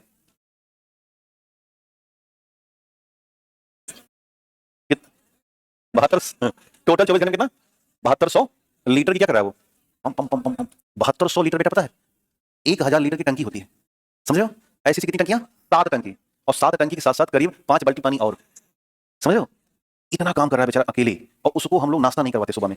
जैसे हार्ट अटैक का सबसे बड़ा रीजन पता है क्या है? मॉर्निंग का नाश्ता ना करना, उसकी सबसे बड़ी रिक्वायरमेंट है। क्योंकि हम लोग इंडियंस में ना भोजन पे बल देते हैं, खाना लाओ, जबकि आप यूरोप देखो या अदर कंट्रीज, वो मॉर्निंग का ब्रेकफास्ट बहुत ज्यादा करेंगे, और हमारे यहाँ नाश्ता में बिस्कुट खाते हैं, चाय पी रहे हैं, बिस्कुट खा रहे हैं, वो लोग एवोकाडो टोस्ट अच्छी क्वालिटी की चीजें खा रहे हैं। तो हृदय डिमांड करता है कि अच्छी चीज खिलाओ भाई, नहीं तो मैं एक दिन सोचो ना, मैं आपको जो आंकड़ा दिखाया कितना चौंकाने वाला आंकड़ा है कि पर डे 7200 लीटर, पूरा कमरा भर जाएगा ये पानी से, इतना लीटर खून वो अकेले कर रहा है ना? और ये हृदय है, नीचे की किडनी लगी है, इनका भी काम है खून फिल्टर कर रही है भी, लगभग उसी रेशियो में इनका भी काम। सोचो ये गैसियस फिल्ट्रेशन है, ये मटेरियल फिल्ट्रेशन है। यहाँ पे गैस साफ होती है कहाँ पे, फेफड़े में, और यहाँ पे वो ब्लड में जो मैटर है, दवाई ज्यादा है, गंदगी है, कोई चीज है, तो दोनों किडनी लगी है, साफ कर रही है, तब जाके हमारा खून फ्रेश फ्रेश रहता है, हम शानदार जीवन जी रहे हैं। समझ में आया? बहुत टेक्निकल है लाइफ अपनी, बट उसको समझे ना तो दूर से तो बहुत ऐसा लगता है। चलते हैं, लिखिएगा प्रमुख बीमारियां, हृदय की प्रमुख बीमारियां, हृदय की प्रमुख बीमारियां, हृदय की प्रमुख बीमारियां। नंबर लिखिएगा हार्ट अटैक। अब ये एडजस्ट पढ़ो, एक लाइन लिखना है बस। हार्ट अटैक इसको बोलते हैं मायोकार्डियम इन्फ्रैक्शन। जो सामान्य व्यक्ति है वो क्या बोलेगा? अब आप क्या बोलोगे? तो ब्रैकेट लिख दो। हार्ट अटैक को बोलते हैं मायोकार्डियम इन्फ्रैक्शन। तो पहला पॉइंट है, यह एक मेडिकल इमरजेंसी है। देखिए हार्ट अटैक में यह एक मेडिकल इमरजेंसी है, यह एक मेडिकल इमरजेंसी है। नंबर 2 लिखिएगा, हृदय तक रक्त की आपूर्ति बाधित हो जाती है। नंबर 2 लिखिएगा, हृदय तक रक्त की आपूर्ति बाधित हो जाती है, हृदय तक रक्त की आपूर्ति बाधित हो जाती है, हृदय तक रक्त की आपूर्ति बाधित हो जाती है, हृदय तक रक्त की आपूर्ति बाधित हो जाती है। नंबर 3 लिखिएगा, हृदय की पेशियां क्षतिग्रस्त हो जाती हैं, हृदय की पेशियां क्षतिग्रस्त हो जाती हैं, हृदय की पेशियां क्षतिग्रस्त हो जाती हैं। नीचे एक नोट डाल दो उसी के, लिखिएगा हार्ट अटैक के ठीक बाद का 1 घंटा, हार्ट अटैक के ठीक बाद का 1 घंटा गोल्डन आवर कहलाता है। हार्ट अटैक के ठीक बाद का 1 घंटा गोल्डन आवर कहलाता है। हार्ट अटैक के ठीक बाद का 1 घंटा गोल्डन आवर कहलाता है। हार्ट अटैक के ठीक बाद का 1 घंटा गोल्डन आवर कहलाता है, क्योंकि सीपीआर और दवाओं से जीवन बचाया जा सकता है, क्योंकि इस दौरान सीपीआर और दवाओं से जीवन बचाया जा सकता है, इस दौरान सीपीआर और दवाओं से जीवन बचाया जा सकता है। सीपीआर का फुल फॉर्म लिख देना, कार्डियो पल्मोनरी रेसुसिटेशन, कार्डियो पल्मोनरी रेसुसिटेशन। ये ना बताया क्या होगा आपको, यहाँ पे हाथ रख के बाइक लेफ्ट साइड में तेजी से पंप किया जाता है, इसको बोलते हैं सीपीआर, कार्डियो पल्मोनरी रेसुसिटेशन, है ना? जिस भी जानवर में हार्ट होगा सबको सीपीआर किया जा सकता है। अभी मैंने देखा एक दिन वीडियो में कि एक व्यक्ति जो है सांप को सीपीआर दे दिया मुंह से, और मुंह रहा था ऐसे, सांप का मुंह खोल के, हाँ खैर सबके बस की बात ना है। और उसके बाद फिर क्योंकि उसको ये पता नहीं था सांप का हार्ट किधर है, तो पूरी शरीर पे ऐसे कर रहा था, और थोड़ी देर बाद सांप जी गया, जीने बाद काटा नहीं उसने, लेकिन पर उसकी क्या, उसकी तो प्रवृत्ति है ना। तो भैया ने जो बदमाश उसकी प्रवृत्ति, लेकिन हमारी प्रवृत्ति क्या है ये ध्यान रखना है। एक दो बार चूहों को सीपीआर तो उन्हीं से शुरू होता है ना, जो भी कुछ गाज गिरती किस पे गिरती है, चूहों पे, बंदरों पे गिर जाती है ना। कल भी मैं रिसर्च पढ़ रहा था तो उसमें था कि दुनिया में सबसे महंगा दूध है चूहिया का, 20 लाख रुपए प्रति लीटर चूहिया का दूध है। 4000 चूहिया 7 दिन में 1 लीटर दूध दे देंगी। क्या बेटा? अब उससे चाय नहीं बनती, कॉमन सी बात है ना, 20 लाख की दूध लाके चाय बनाओगे, हद करते हो यार। कह रहा है खीर बनाएंगे उसका हम 20 लाख, मतलब कल का जो रेट है रेड माउस मिल्क का वो था $22,000, $22,000 पर लीटर रेट था कल का। भाई हम मैं करूंगा क्लास में आ जाए। इस्तेमाल बेसिकली उसका इस्तेमाल कहां करते हैं, एक प्रोटीन है लैक्टोफेरिन, ये ना हमारे बॉडी में होता है लेकिन बहुत कम होता है। अगर इसकी मात्रा बढ़ा दी जाए लैक्टोफेरिन की, तो हमें पहली बात तो जल्दी से बुढ़ापा नहीं आएगा, और चेहरे की जो चमक है वो हमेशा बनी रहेगी। दूसरा, जो इनफर्टिलिटी समस्या है वो दूर होती है। तीसरा, सेक्सुअल एक्टिविटीज की क्षमता का विस्तार होता है। ऐसी बहुत सी। चौथा, कैंसर की संभावना बिल्कुल नगण्य हो जाती है। वायरस और बैक्टीरिया का संक्रमण बॉडी पर बहुत कम होता है। तो इतनी पावर है लैक्टोफेरिन में। तो वो लैक्टोफेरिन हमें नहीं उतना, लेकिन चूहों में भर भर के है, और खासकर उनके दूध में, चूहिया के दूध में। अब सवाल है आप, लेकिन ध्यान दो, आप नॉर्मल गाय भैंस की तरह नहीं निकाल सकते हो, वो प्रयोगशाला में निकलता है। उसके लिए सिमुलेशन प्रोसेस होता है। पहले चूहियों को हम ऑक्सीटोसिन इंजेक्शन देते हैं, और उसके बाद यंत्र होता है सिमुलेटर्स, सिमुलेटर यंत्र लगा के 24 घंटे में 1 से 2 बूंद निकलता है दूध। ये सोचे बाल्टी लेके जाएंगे। इनका प्लान था कि जाके दोनों को पीछे बांधेंगे, है ना, दोनों पैर, और बांध के क्योंकि इनको पता है और कुछ नहीं दिख रहा है, और इन्हें प्लान भी कर लिया। प्लान क्या कर रहे हैं कि अगर मान लो महीने में 10 लीटर निकाल तो, हाँ? 7 करोड़ क्या करोगे इतना धन? हाँ? ये वो वाले लौटाओ, मतलब इतना आसान नहीं बेटा ना। चलिए, जैसे अगर सबसे महंगा दूध दिखा जाए, नॉर्मली तो वो गधी का दूध होता है ना, जो फीमेल डोंकी है जिसको हम फेनी बोलते हैं, तो उनका दूध बहुत ज्यादा यूटिलाइजेशन में, खास करके जो महंगा कॉस्मेटिक इंडस्ट्री है, तो टोटली हाँ सही कह रहे हैं, उनके पास इतना गधा है कि वो उसको बेच के खाना खाते हैं। हाँ, चाइना को देता रहता है गधा, तो क्योंकि गधों में जो मेडिसिन पावर है वो बहुत ज्यादा होती है। तो पूरी की पूरी जो क्लासी ये है इंडस्ट्री है कॉस्मेटिक्स की, खास करके जो लग्जरियस कॉस्मेटिक्स आते हैं, जिन जैसे जो लिपस्टिक शुरू ही हो रही 25,000 रुपए पर सेट, जैसे आजकल जो कॉस्मेटिक डिजाइन चल रही है वो चली ग्रेफीन बेस्ड। अब आज जाके सर्च करना ग्रेफीन लिपस्टिक, ग्रेफीन लिपस्टिक आपको 25,000 से स्टार्ट ही होगी, लेकिन उसको लगाने से क्या मिलेगा, एक बार लगाओ पूरा सीजन क्रॉस कर जाओ, एक बार लगाना महीना भर छूटेगा ही नहीं, जैसे नवंबर का महीना शादी होता है। टेक्नोलॉजी क्या है, टेक्नोलॉजी। चलिए हाँ बेटा, ठीक है बेटा, उसको बोलते हैं graphene based lipstick and graphene cream. चलिए, ये आग है, जल जाओगे, इधर ध्यान दो। आइए लौटते हैं, तो क्या लिखा आपने? हाँ, 1 घंटे को नंबर 2 लिखिएगा, दूसरी बार लिखिए हार्ट फेल, नंबर 2 लिखिएगा, दूसरी बार हाँ शांत हो गया, जानकारी खत्म। हार्ट फेल, अब मैं क्या ही करूं, मेरे पास समय नहीं है गुरु, है ना, मामले बहुत है। अरे भाई इधर ध्यान दो बेटा, ध्यान दो, जब तक मैं खसा रहा हूं तभी तक स्वीकार्य है, नहीं तो बहुत उल्टा निकलता हूं, बात सही बता रहे हैं, और लड़कियों के सामने बाहर निकलना अच्छी बात नहीं है ना। बच्चियां बैठी बाहर निकालने क्या, मार्केट में क्या मुंह दिखाओगे, सीधी सी बात है ना, तो आम बात नहीं ना ये। इधर ध्यान दो, लिखिए हार्ट फेल, लिखिएगा हार्ट, लिखिए यह हृदय के पूरी तरह से खराब हो जाने की अवस्था है, यह हृदय के पूरी तरह से खराब हो जाने की अवस्था है, हृदय के पूरी तरह से खराब हो जाने की अवस्था है। इसमें अलिंद और निलय दोनों काम करना बंद कर देते हैं, इसमें अलिंद और निलय दोनों काम करना बंद कर देते हैं, इसमें अलिंद और निलय दोनों काम करना बंद कर देते हैं, तथा अंगों तक ऑक्सीजन का सप्लाई क्या हो जाएगा, बंद हो जाता है। अलिंद और निलय दोनों काम करना बंद कर देते हैं तथा अंगों तक ऑक्सीजन की सप्लाई बंद हो जाती है, अंगों तक ऑक्सीजन की सप्लाई बंद हो जाती है, अंगों तक ऑक्सीजन की सप्लाई बंद हो जाती है, और मृत्यु हो जाएगी, फिर कॉमन सी बात है। नंबर 3 रोग लिखिएगा, ब्लू बेबी सिंड्रोम। तीसरी बीमारी का नाम है ब्लू बेबी सिंड्रोम, और चित्र की तरफ थोड़ा सा ध्यान देना। देखो, जब बच्चा माँ के गर्भ में होता है या बच्चे का जब जन्म हो जाता है ना, तो जो अलिंद है, यानी कि जो दाहिना अलिंद है और जो बायां अलिंद है, इनके बीच में एक होल पाया जाता है जिसे हम बोलते हैं फोरमेन ओवल, फॉर्मेन ओवल। अब ये जो फॉर्मेन ओवल है आमतौर पे सब में होगा, बट जन्म से पहले ये फिल हो जाता है, जिससे कि राइट का अलग हो जाए फंक्शन और लेफ्ट का फंक्शन अलग हो जाए। पर कुछ बच्चों का फॉर्मेन ओवल फिल नहीं हो पाता, अब क्या होगा, राइट और लेफ्ट दोनों मिक्स हो जाएंगे, तो O2 और CO2 ब्लड आपस में मिक्स। आपने शायद पढ़ा है कि जो हीमोग्लोबिन है वो CO2 से ज्यादा रिएक्शन करता है O2 की तुलना में, तो और नहीं, कार्बन मोनोऑक्साइड का इस्तेमाल हम बॉडी में कहाँ कर रहे हैं, हम कर रहे हैं CO2 O2 का। तो ध्यान देना कि जो ब्लड हीमोग्लोबिन का रिएक्शन है O2 से सबसे कम है, बाकी से सबसे ज्यादा है, जितना खराब होगा उतना रिएक्शन करेगा वो। जैसे इंसान गलतियां जल्दी सीखता है ना, और अच्छी बात जो मैं सिखा रहा हूँ उसको सीखने टाइम लग जाएगा अभी, लेकिन चूहा वाली बात कभी ना भूलोगे, जब जब देखोगे ना तब तक कहोगे 20 लाख है ना, कहीं बुला के पूछ लो कि चूहा हो कि चूहिया हो, तो वो आपको इंटरेस्ट आ गया उसमें। इधर क्या है, थोड़ा कम इंटरेस्ट है, तो वैसे इसको हीमोग्लोबिन को मेन काम ऑक्सीजन से है, बट उससे रिएक्शन नहीं करती, और कार्बन मोनोऑक्साइड पाएगी 250 गुना तेज, कहेगा बस समय लेके चलो साथ में। तो कार्बन मोनोऑक्साइड के साथ कार्बन डाइऑक्साइड के साथ यही है, जब बच्चों में O2 CO2 मिक्स होता है, O2 का लेवल नीचे जाएगा और CO2 ऊपर उठने लगता है, बच्चों का होंठ और जो नीचे का तालू है पैर का वो नीला पड़ जाएगा, सफोकेशन होगा, इसी को बोलते हैं ब्लू बेबी सिंड्रोम। अक्सर इसको बोलते हैं दिल में छेद है, तो वो ऑपरेशन से ठीक हो जाता है। क्लियर हुआ? तो ये छोटा सा बना लो ऐसे, जो आमतौर पर दिल बनता है इसको ऐसे 4 हिस्से में कर दो, और यहाँ पर एक होल ऐसा दिखा दो, और यहाँ पे लिख दो फॉर्मेन ओवल, फॉर्मेन ओवल, फॉर्मेन ओवल लिखिएगा नीचे, ये बन गया हो तो लिखिएगा। गर्भ में पल रहे शिशुओं में दोनों अलिंद के बीच छिद्र पाया जाता है, गर्भ में पल रहे शिशुओं में, गर्भ में पल रहे शिशुओं में दोनों अलिंद के बीच छिद्र पाया जाता है, गर्भ में पल रहे शिशुओं में, गर्भ में पल रहे शिशुओं में दोनों अलिंद के बीच छिद्र पाया जाता है, दोनों अलिंद के बीच छिद्र पाया जाता है, जिसे फॉर्मेन ओवल कहते हैं, जिसे फॉर्मेन ओवल कहते हैं, जिसे फॉर्मेन ओवल कहते हैं, जिसे फॉर्मेन ओवल कहते हैं, जिसे फॉर्मेन ओवल कहते हैं। जब यही छिद्र अपने आप से नहीं भरता, जब यही छिद्र अपने आप से नहीं भरता, जब यही छिद्र अपने आप से नहीं भरता, तो ब्लू बेबी सिंड्रोम हो जाता है, तो ब्लू बेबी सिंड्रोम हो जाता है, तो ब्लू बेबी सिंड्रोम हो जाता है।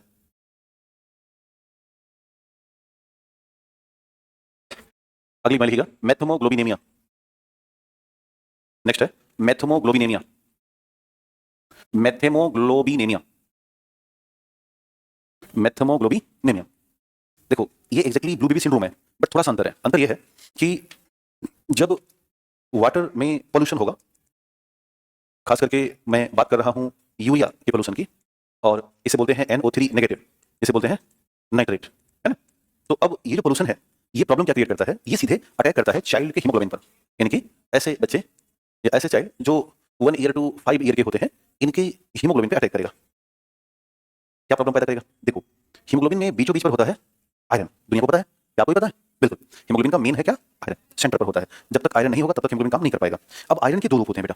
एक रूप होता है Fe++, इसे कहते हैं फेरस। क्या बोलेंगे? फेरस। ये नॉर्मल है, सामान्य है। अभी हमारे आप में जो आयरन है हीमोग्लोबिन में, ये इस रूप में है, फेरस के रूप में एग्जाम में आ सकता है। लेकिन जब कभी प्रॉब्लम आएगा किसका?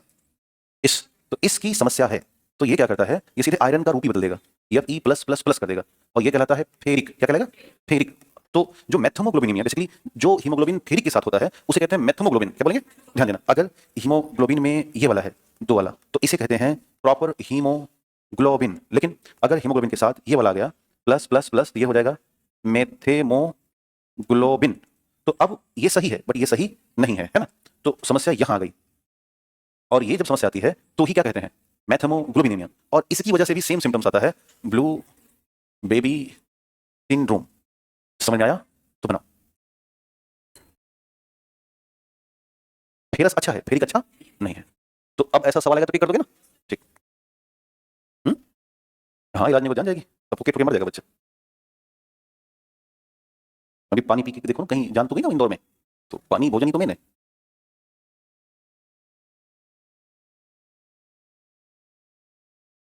मैं इतनी चाय पी रहा हूँ, इसका भी प्रभाव मेरे शरीर पर होगा, इतना ध्यान देना। जबकि इसकी मात्रा बहुत मिनिमम है हमारी आपके लेवल के हिसाब से। हम आप गांव से बिलोंग करते हैं, गांव वाले ये सब ध्यान ना देते। उनको 1 आलू खाएंगे, 2 आलू खाएंगे, 3 खाएंगे, चलेगा 5 खा लेंगे। बट अमीर ऐसा नहीं करता, वो 1 सेब 17 दिन में खाएगा, थोड़ा थोड़ा काट के खाएगा, क्योंकि उनको कैलोरी काउंट करना होता है ना। हमें कैलोरी काउंट नहीं है, क्यों? क्योंकि उसके ठीक बाद हम उठाएंगे कुदाल फावड़ा, और उसके बाद 10 खेत का चारों कोना क्लियर कर देंगे, और उसके बाद मेड़ काट के आएंगे, उसके बाद लड़ाई करेंगे। तो हम बॉडी स्तर पर भी, मेंटल स्तर पर भी एक्टिव है ना। कौन है बे निकले साथ गाँव में अक्सर लड़ाई हो जाती है, हाँ, मेड़ कटने से, नापदान को लेकर के, है ना। तो ठीक है, बट प्यार भी है, वहीं प्यार भी है ना। क्या ये बन गया? ठीक, अब लिखिएगा हेडिंग। जी भाई,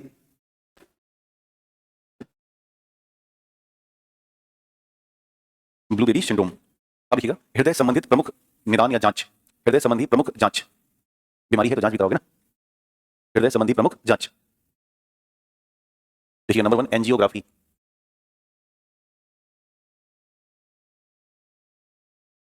लिखिएगा पहली जांच है एंजियोग्राफी। एंजियोग्राफी लिखिएगा, यह एक्सरे आधारित चित्रण प्रणाली है। यह एक्सरे आधारित चित्रण प्रणाली है। यह एक्सरे आधारित चित्रण प्रणाली है जो ब्लॉकेज रक्त नलिकाओं जो ब्लॉकेज रक्त नलिकाओं का पता लगाती है। ब्लॉकेज रक्त नलिकाओं का पता लगाती है। ब्लॉकेज रक्त नलिकाओं का पता लगाती है। नीचे नोट डाल दीजिएगा। एक होता है कोरोनरी स्टंट, ये बना होता है मेटल का, और इसका काम है कि मान लो यहां पर ब्लॉकेज हो गया है, यहां वसा का जमाव हो गया है, तो ये क्या करते हैं, स्टंट डाल के इसको और जमाव को थोड़ा सा फैला देते हैं जिससे कि ब्लड का फ्लो ठीक हो सके। इस पूरी व्यवस्था को कहा जाता है एंजियोप्लास्टी। क्या कहेंगे? एंजियोप्लास्टी। तो नोट में डाल देना, लिखिएगा ब्लॉक रक्त नलिकाओं को ठीक करने के लिए, ब्लॉक रक्त नलिकाओं को ठीक करने के लिए कोरोनरी स्टंट का उपयोग किया जाता है। ब्लॉक रक्त नलिकाओं को ठीक करने के लिए कोरोनरी स्टंट का उपयोग किया जाता है। कोरोनरी स्टंट का उपयोग किया जाता है। इस विधि को एंजियोप्लास्टी कहते हैं। यहां पर लिखा है बेटा, कोरोनरी स्टंट कहा जाता है। इस विधि को एंजियोप्लास्टी कहते हैं। इस विधि को एंजियोप्लास्टी कहते हैं। इस विधि को एंजियोप्लास्टी कहते हैं। तथा जिस कक्ष में यह होता है उसे कैथ लैब कहते हैं। तथा जिस कक्ष में यह होता है उसे कैथ लैब कहा जाता है। इस विधि को एंजियोप्लास्टी कहते हैं तथा जिस कमरे में यह होगा उसे कहेंगे कैथ लैब। जिस कक्ष या कमरे में यह होता है उसे कैथ लैब कहते हैं। उसे कैथ लैब कहा जाता है। लिखिए अगला, हृदय की बाईपास सर्जरी। हृदय की बाईपास सर्जरी। हृदय की बाईपास सर्जरी। देखो, एक है रेडियल धमनी और एक है स्फेनस सिरा। ये दोनों की दोनों उसी मरीज की होती हैं जिसका बाईपास करना होता है। बाईपास की नीड इसलिए पड़ती है बेटा, मान लो अब सोचो यहां भी ब्लॉकेज है, यहां यहां हर जगह ब्लॉकेज आ गया। अब पता चला है कि नए पंचर बनवाने 10 पंचर निकल आई। हमने कहा भैया कितना लगेगा? कह रहा एक पंचर का 20 रुपया। हमने कहा 10 गुणे 20 200। हम ट्यूब ट्यूब कितने कहते हैं? 235। अब हम क्या कहेंगे, भैया पंचर ही बनवा दो, ₹35 पे, ऐसा कभी नहीं कहेंगे। हम कहेंगे ट्यूब नहीं बदल दो। तो जब इतने ब्लॉकेज हो जाते हैं, कितना स्टंट डालोगे? 1-2 है तो स्टंट पड़ जाए, तो इधर से ब्लॉक करते हैं, इधर से ब्लॉक करते हैं और शहर के बाहर निकाल देंगे एक रोड और इधर से ऐसे ही, और अब हो गया ये बाईपास, है ना? तो इसके लिए बाईपास के लिए क्या इस्तेमाल करेंगे? रेडियल धमनी और स्पेनस सिरा लिखिएगा। अधिक ब्लॉकेज होने के कारण इसकी आवश्यकता होती है। अधिक ब्लॉकेज होने के कारण इसकी आवश्यकता होती है। रेडियल धमनी और स्पेनस सिरा का उपयोग किया जाता है। रेडियल धमनी और स्पेनस सिरा का उपयोग किया जाता है। रेडियल धमनी और स्पेनस सिरा का उपयोग किया जाता है। और ब्रेक कर देना उसी मरीज का, दूसरे से लेंगे कोई देगा नहीं, भाग जाएगा। पता चला कि जो देखने गया उसको बोला कहें इनका रेडियल धमनी काटो, कहेगा आ रहे बाथरूम से, है ना? बहुत पेट में दर्द आया, मैं भी आया, और उसके बाद फोन स्विच ऑफ। तो बहुत टफ है, बहुत महंगा प्रोसेस है। ऑन एवरेज इसका रेट ही 10 लाख रुपए है बाईपास करवाने में। अभी एक दिन अपने यहाँ ना एक कोई व्यक्ति आ गया ₹35 लेकर के बाईपास सर्जरी करवाने के लिए। हाँ, जैसे लोगों को ये एहसास है कि हम सस्ते में कर रहे हैं, जिसके लिए अभी हमारा आसपास शुरू नहीं हो पाया है। थर्मास की वजह रुका 15 से स्टार्ट, लेकिन इसके बावजूद जो 10 लाख रुपए का बाईपास सर्जरी है, how can possible in ₹35? X-ray के लिए है वो, एक्सरे पॉसिबल है, वो भी हम समझ रहे हैं कैसे होगा। ₹28 की एक्सरे फिल्म में आती है, कैसे ₹35 में होगा? वो खाने से भुगतेंगे उसको, हम जान रहे हैं, है ना? हम वो वहीं तैयार हैं उसके लिए, जो कह दिए सो कह दिए। वो समझ आ रहे हो कि वापस वाला सिस्टम नहीं है, क्योंकि आप मैंने उसका जब चेक किया ना, मैंने पूछा भाई इसका वो रेट बताओ थोक भाव वाला फिल्म का, तो थोक भाव में एक फिल्म 28 की पड़ रही है। तो 28, 29, 30, 5, 35, ₹7 में बिजली जो करेगा, जो इंक लगेगी और जो रेडिएशन भराएगा, उसमें ₹7 में कौन सा भरोगे? रात की बिजली खा लेगा वो, पंखा जो बैठेगा ना, हाँ बहुत गर्मी है। तो ऐसी अब वही है कि उन्होंने बोला तो हम उसको अड़ी हैं, हम इतने में करके दिखाएंगे, लेकिन अब 10 लाख का बाईपास सर्जरी हम कर देंगे 1 लाख में, 1.5 लाख में कर देंगे। जो स्टंट है इसका रेट बाहर है अभी के हिसाब से 1 लाख रुपए, हम इसको 6,000 में डालने जा रहे हैं, 6 से 8,000 में। तो ये आम बात नहीं है ना हमारे लिए, ये बहुत बड़ी बात है। दूसरा बेटा ना, स्टंट की बहुत कालाबाजारी है, बिना मतलब के डाले जा रहे हैं, no need of stent, but पैसा बनाने के चक्कर में स्टंट डाल देंगे और कौन देखने जा रहा है? स्टंट पड़ा कि नहीं। एक तो भारत में समस्या क्या है ना, विदेशों में प्रॉपर वीडियोग्राफी होती है एक उसकी सर्जरी की। हम लोग इसको फॉलो करने जा रहे हैं, प्रॉपर वीडियोग्राफी होगी, और जब कहोगे हम देंगे नहीं, दिया नहीं जाता, दिया इसलिए जाता क्योंकि उसको देख करके भयभ्रम हो सकता है, बट हम उसको प्रॉपर आगामी कई साल तक रिकॉर्ड में रखेंगे। जब आप कहोगे तब हम अपने यहाँ बैठा के आपको दिखाएंगे। ये सुविधाएं होनी चाहिए अपने यहाँ। अगर आप झांक लो तो भाई, तो नर्स जो भारत की है ना, अरे माई रे, इतना ज्यादा चिल्लाती है ना। बहुत खराब रेशियो है, उनका गलती नहीं है ना, उनको इतना वर्कलोड दे दिया गया है कि प्रॉब्लम गई है ना भाई। विदेशों में 4 से 5 घंटे का शिफ्ट होता है, अपने यहाँ 12 घंटे का शिफ्ट होता है, तो तनाव में है ना, वो वर्कलोड ज्यादा है। तो आप मीठा भी बोलोगे सिस्टर, तो हाँ इधर चले आ जाओ, चलो बाहर चलो आज। चलिए अच्छा, हम ही कम ना है, जिसको देखने जाते हैं पहले वो उसके बिछाएंगे चटाई और 7-8 औरतें गांव की बैठ जाएंगी, अच्छा महीना खुलेगा, और उसके बाद वहीं चाकू से काटना शुरू कर देंगी, फल काट रही हैं और गबर बदला रही हैं, मतलब हाइजीन का मतलब पिकनिक चलता है उसमें। एक दिन मैं हॉस्पिटल में था तो एक महिला पूरा सज धज के आई हॉस्पिटल में देखने मरीज, हमने कहा बारात गई, अभी क्या रही हो, निकल गई बारात। क्या बोला आपने? हमने कहा कुछ नहीं। हमने कुछ क्या बोला, कुछ नहीं बोला, लेकिन हमारी भी गलती है ना, हमें सिविक सेंस खत्म हो चुका हमारा। खैर अब देखिएगा, कृत्रिम हृदय, देखिए हेडिंग कृत्रिम हृदय, आर्टिफिशियल हार्ट। देखिएगा, यह एक विशेष प्रकार का यंत्र है, यह एक विशेष प्रकार का यंत्र है जिसे हृदय के साथ इम्प्लांट किया जाता है। यह एक विशेष प्रकार का यंत्र है जिसे हृदय के साथ इम्प्लांट किया जाता है, जिसे हृदय के साथ इम्प्लांट किया जाता है, हृदय के साथ इम्प्लांट किया जाता है। नहीं लिखिएगा, जार्विक सेवन रॉबर्ट जार्विक द्वारा 1982, जार्विक सेवन रॉबर्ट जार्विक 1982 द्वारा विकसित पहला कृत्रिम हृदय है।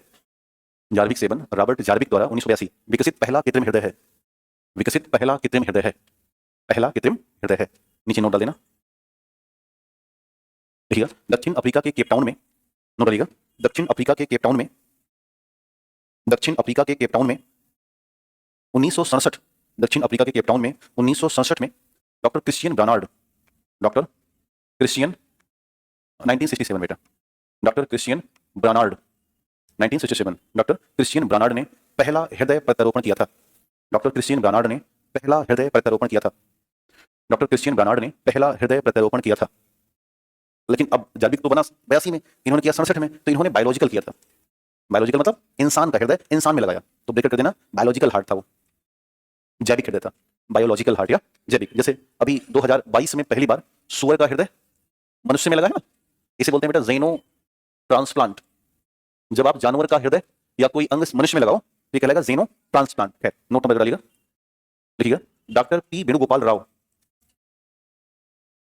Doctor P Venugopal Rao, doctor P Venugopal Rao ने 1994 में 1994 में एम्स दिल्ली, 1994 में एम्स दिल्ली में भारत का पहला हृदय प्रत्यारोपण किया। 1994 एम्स दिल्ली, 1994 एम्स दिल्ली में भारत का पहला हृदय प्रत्यारोपण किया, भारत का पहला हृदय प्रत्यारोपण किया, भारत का पहला हृदय प्रत्यारोपण किया। तो ये रहा हृदय से जुड़ा कुछ बीमारियां। अब लिखिएगा प्रमुख जीवधारी और हृदय के प्रकार। ठीक है हेडिंग, प्रमुख जीवधारी और हृदय के प्रकार। प्रमुख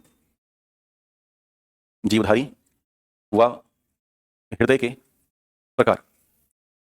प्रमुख जीवधारी व हृदय के प्रकार। जैसे यदि मैं मैमल या स्तनधारी की बात करूं तो इसमें हृदय में कुल 4 चैम्बर होते हैं, जिसमें से 2 अलिंद और 2 निलय हैं। तो नंबर 1 डाल देना। स्तनधारी 4 चैम्बर, 2 अलिंद 2 निलय। स्तनधारी 4 चैम्बर, 2 अलिंद 2 निलय। अब स्तनधारी में सारे आ जाएंगे, है ना, जितने भी होते हैं, गाय भैंस बकरी बिल्ली। इसके वाले क्या, पक्षी बर्ड, इसमें भी होता है 4 चैम्बर, 2-2 बंट जाएगा। इसमें भी होगा 4 चैम्बर, 2-2 बटेगा। इसके बाद लिखिएगा सरीसृप या रेप्टाइल, इनमें होते हैं 3 चैम्बर। तो चैम्बर 3 है तो 2 ऊपर ज्यादा रहेगा, अलिंद और 1 निलय। परंतु इधर अपवाद है, नीचे लिखिए बेटा अपवाद। लिखिए डायनासोर, लिखिएगा डायनासोर, घड़ियाल, डायनासोर घड़ियाल। मगरमच्छ तो नहीं होता, शायद होता है, पक्का? अच्छा, घड़ियाल, मगरमच्छ क्या बोलेंगे, एलिगेटर, क्रोकोडाइल, पक्का? अच्छा लिखिएगा। अब आपके बहुत लिखा रहा हूं फिर मैं, ठीक, तब ठीक है। लिखिएगा मगरमच्छ, मैं लिखा तब ठीक है। मगरमच्छ एक, घड़ियाल लिखना। दरअसल एलिगेटर क्रोकोडाइल 2 हैं, दोनों में होता है। लिखिएगा मगरमच्छ, घड़ियाल और ये वाला डायनासोर, इनमें अपवाद है।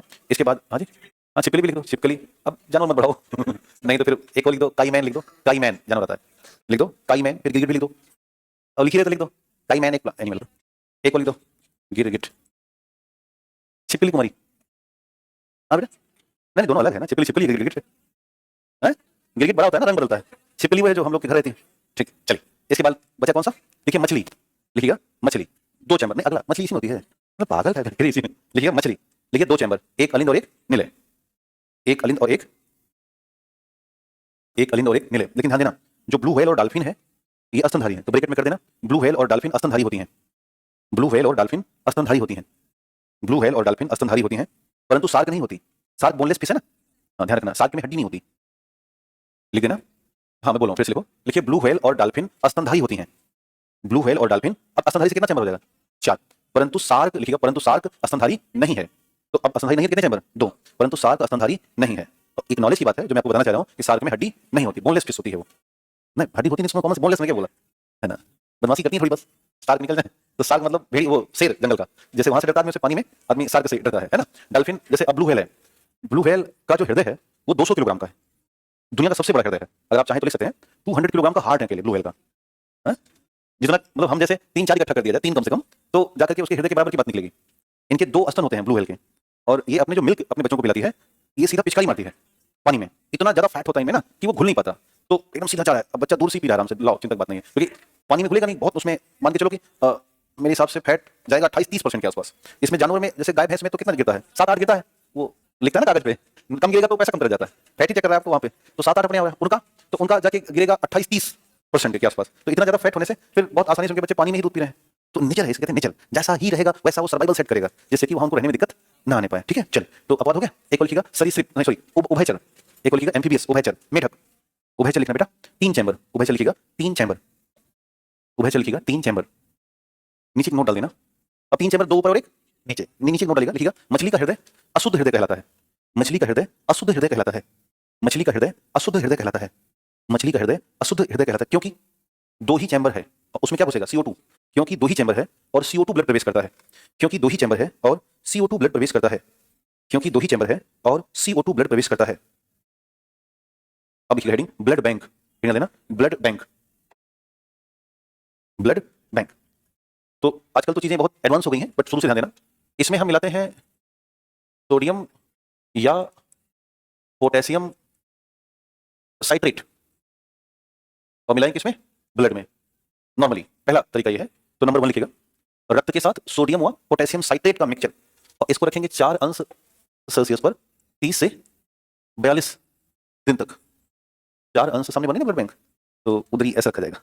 हालांकि ये तरीका बहुत यूटिलाइज नहीं होता, अलग अलग तरीके आ गए हैं, सब बता रहे हैं अभी आपको। सोडियम और पोटेशियम साइट्रेट में ब्लड में मिक्स करेंगे और 4 अंश सेल्सियस पर 30 से 42 दिन। अब रीजन है why sodium and potassium citrate, उत्तर है इसका काम है कि ये इसको पूरी तरह से स्टॉप कर देगा। याद करो ब्लड का थक्का, अगर ये ना होता तो ब्लड का थक्का, तो नीचे लिख देना कि सोडियम पोटेशियम, या ऊपर से दिखा देना कि कैल्शियम आयन के काम को रोक लेता है ये, इसलिए रक्त का जमाव नहीं होगा। कैल्शियम आयन के कार्य को रोक लेता है, कैल्शियम आयन के कार्य को रोक लेता है, कैल्शियम आयन के कार्य को रोक लेता है। आजकल रक्त के हिस्सों को अलग करके रखते हैं, आरबीसी डब्ल्यूबीसी अलग कर लेंगे, प्लाज्मा अलग कर लेंगे। तो लिखिएगा पॉइंट नंबर 2, आरबीसी और डब्ल्यूबीसी को अलग करके, पॉइंट नंबर 2 लिखिएगा, आरबीसी और डब्ल्यूबीसी को अलग करके। और तापमान है 1 से 6 अंश सेल्सियस, 30 से 42 दिन। तापमान है 1 से 6 अंश सेल्सियस, कितना दिन तक? 30 से 42 दिन, है ना। एज पर रिक्वायर्ड ब्लड दिए जाते हैं। पहले के जमाने में ना बिना रिक्वायर के ही सब दे देते थे। अभी पहले जांच होगी कि कमी कहाँ पे है। मान लो आरबीसी कम है, बाकी सब ठीक है, तो क्या दिया जाएगा? आरबीसी। जैसे जब किसी को डेंगू होता है क्या चढ़ता है? प्लेटलेट्स, है ना। तो अब प्लेटलेट्स चढ़ेगा तो फिर प्लेटलेट्स की नीड है, अब उसको डब्ल्यूबीसी भी हम दे जा रहे हैं। पता चला प्लेटलेट्स ठीक किए, डब्ल्यूबीसी 9000 से 18000 कर दिए, तो लेने के देने पड़े, है ना। गए थे प्लेटलेट ठीक करने, पता चला 10 दिन बाद लौट के डब्ल्यूबीसी ठीक करवा रहे हैं, फिर अच्छा रुको सही करते हैं, आरबीसी बढ़ा दिए, तो हार्ट अटैक पकड़ लिया, इसलिए अलग ले देते हैं। इस बार लिखिएगा प्लेटलेट्स, लिखिएगा 20 से 24 अंश सेल्सियस पर, 20 से 24 अंश सेल्सियस। एक लौटा ऐसा जिसको आप रूम टेम्परेचर पर दे सकते हो, 20 से 24 अंश सेल्सियस या रूम टेम्परेचर 7 दिन के लिए, 20 से 24 अंश सेल्सियस रूम टेम्परेचर 7 डेज। लंबा रखना है, न्यूनतम तापमान ले जाना पड़ेगा 7 डेज। इस वाले प्लाज्मा लिखिएगा, प्लाज्मा -18 से -25। प्लेटलेट लिखा आपने, कितना हुआ? 20 से 24, इतना ही बेटा ना, लगभग लगभग रूम टेम्परेचर 27 तक जाता है, बट अभी तो 27 नहीं है ना, एवरेज निकालोगे तो 27 26 जाएगा, तो वही 24 और 26 में ज्यादा अंतर नहीं है। इसके बाद लिखिएगा प्लाज्मा, लिखिएगा -18 अंश से -25 अंश सेल्सियस तक, एक साल के लिए। -18 से -25 कर दोगे 1 ईयर के लिए, -18 से -25 एक साल के लिए। तो यहीं पर रक्त संबंधी नामक टॉपिक समाप्त हो गया। अब हम बढ़ रहे हैं एक नए टॉपिक, जिसका नाम है मानव का पाचन तंत्र, human digestive system, human digestive system. और बगल में एक चित्र बनाइएगा,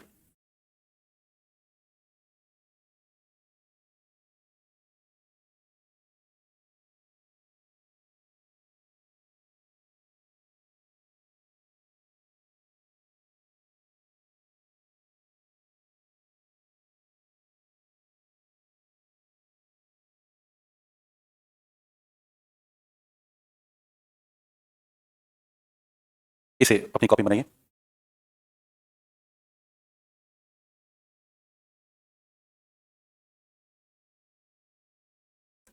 ये ऊपर का हिस्सा है जिसे कहते हैं मुख हुआ, मुख गुहा, ओरल कैविटी। ये है फेरिंग्स या ग्रसनी, ये है स्टमक या आमाशय, ये है पेनक्रियाज या अग्नाशय, ये हिस्सा है लिवर या यकृत, ये है स्मॉल इंटेस्टाइन या छोटी आंत। इसके 3 हिस्से होते हैं, डूडेनम, जेजुनम और इलियम। डूडेनम, जेजुनम और इलियम। इसके बाद ये जो हिस्सा आप देख रहे हैं, ये है इंटेस्टाइन।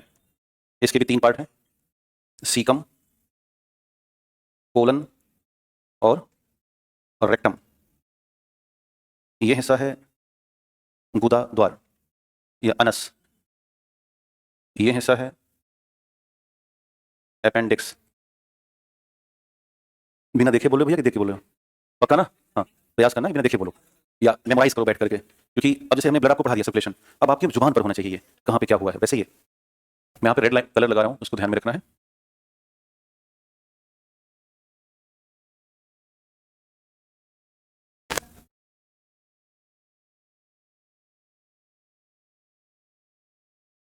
जहां जहां रेड कलर है ये इंडिकेटर है ग्लैंड का, इसे कहते हैं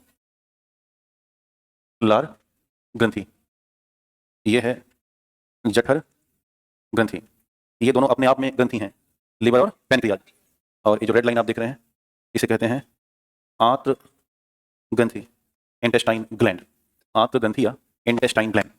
तो यही चित्र इस टॉपिक का मेन मुद्दा है। फिगर समझ गया, टॉपिक अपने आप आ जाएगा।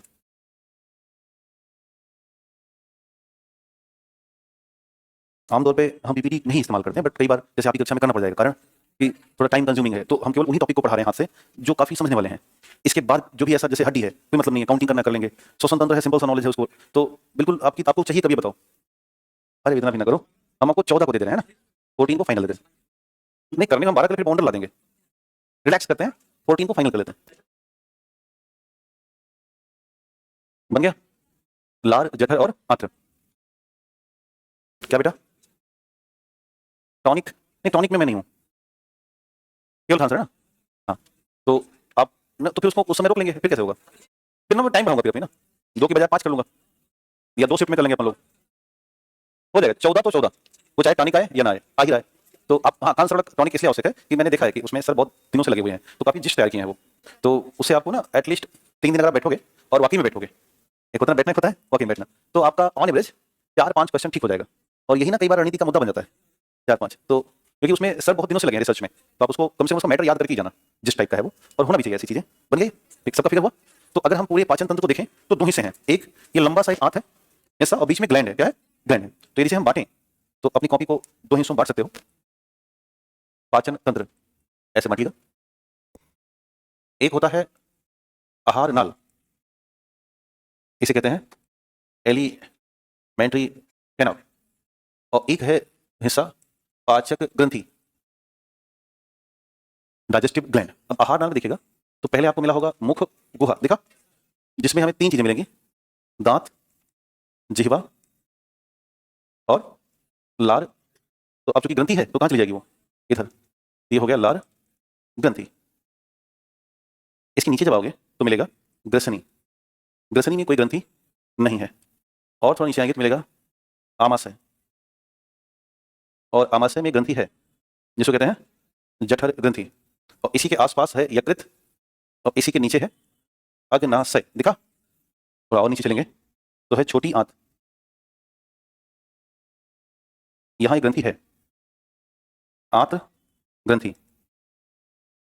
थोड़ा और पास आएंगे तो वो है बड़ी आंत, बट यहां कोई ग्रंथि नहीं है। इसके बाद है गुदा द्वार, यहां भी कोई ग्रंथि नहीं है। तो ये एक सेटअप है, इसको बनाई कॉपी में, ये बनी हुई जो फिगर आपने बनाया ना, उसी को हमने डिजाइन दिया।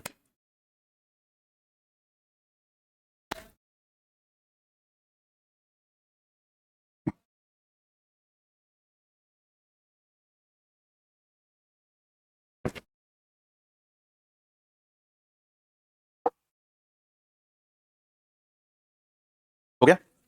बनाइए। जो लोग पहली बार पढ़ रहे होंगे वो अपना नोट्स पूरा बनाएंगे, चाहे हम पीपीटी से पढ़ाएं तो घर जाके पूरा करना है, लेकिन नोट्स बना के ही घर जाना है, और नोट्स बनाते बनाते याद करिए, लिखोगे याद हो जाएगा। इस तरह की परीक्षाओं में बेटा आंत ग्रंथि चित्र में क्या बनाए हो? तो बनाए हो ना आप, उसी को तो मैं क्लियर कर रहा हूं। बन गया? तो अब अगर हम पढ़ना चाहें क्या मिलेगा? मुख गुहा, लिखिए हेडिंग मुख गुहा, मुख गुहा। अब इसमें मूलतः 3 चीजें हैं, एक है दांत, और एक है जिह्वा, और एक है हिस्सा लार ग्रंथि का। ऐसे थोड़ा दूर दूर कॉपी बनाई इन्हें, दांत, जिह्वा और लार ग्रंथि। दांत का काम है यांत्रिक पाचन करना, यांत्रिक पाचन मतलब पीसना। बड़ा बड़ा रोटी का टुकड़ा तोड़ क्या कर देता है? छोटा कर देता है। 2 तरह के दांत होते हैं, एक होते हैं दूध के दांत, इन्हें कहते हैं डेसीडियस। इनकी संख्या होती है 20, कितनी? 20, 10 ऊपर और 10 नीचे, और ये 6 माह से जमना प्रारंभ करते हैं। तो ध्यान देना, पहला नीचे का 2 मध्यवर्ती दांत, नीचे का 2 मध्यवर्ती दांत, अंग्रेजी में कहते हैं इनसाइजर। क्या बोलेंगे? इनसाइजर। ये आते हैं सबसे पहले बच्चों में, यानी कि जो छोटा बच्चा है उसका यहां वाला दांत आएगा, नीचे वाला, इनसाइजर।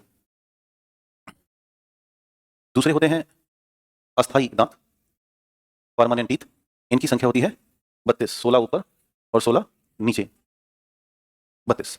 तो 20 दांत बच्चों में, 32 दांत हमारे, अर्थात देखो 20 दांत 2 बार जमते हैं क्योंकि बच्चे वाले उखड़ के फिर से जमेंगे ना, और 12 दांत एक बार जमेगा, 12 दांत एक बार। तो जीवन भर में कुल कितने दांत?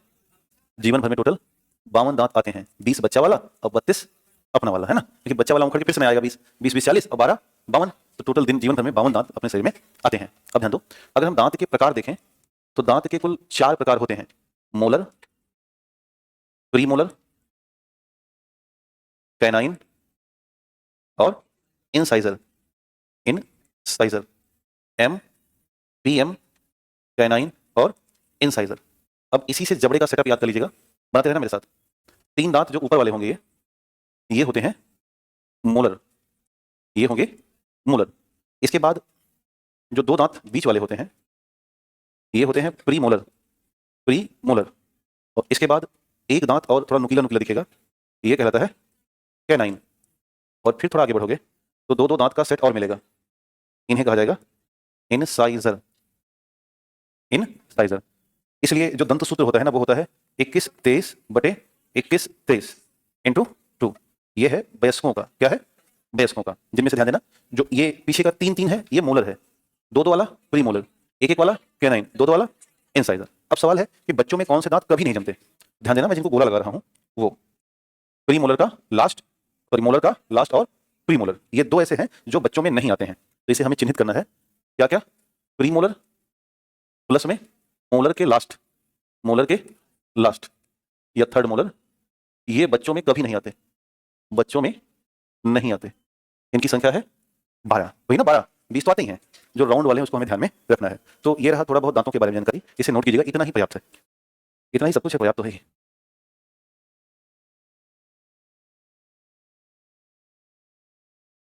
बच्चों का ध्यान देना, ये और ये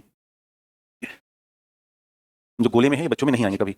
नाम है प्रीमोलर और मोलर का लास्ट, जो भी पूछेंगे यही पूछेंगे और कुछ नहीं पूछेंगे वो, प्रीमोलर और मोलर का लास्ट।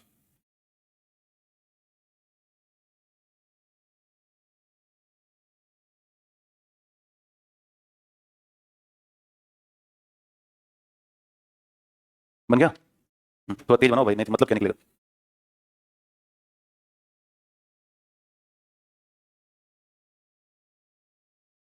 बन गया?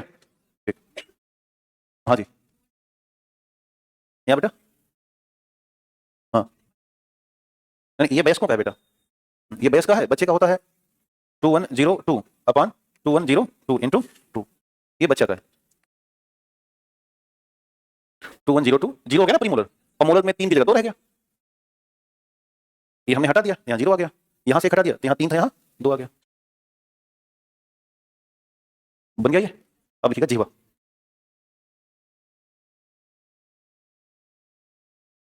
यह एक तरह का पेशी अंग है जिसमें स्वाद कलिकाएं पाई जाती हैं, और जो मूल रूप से 4 प्रकार का स्वाद प्राप्त करती हैं। मिक्सचर रूप में तो बहुत स्वाद है, लेकिन मूल 4 है। फिगर बना के सेट कर लेना।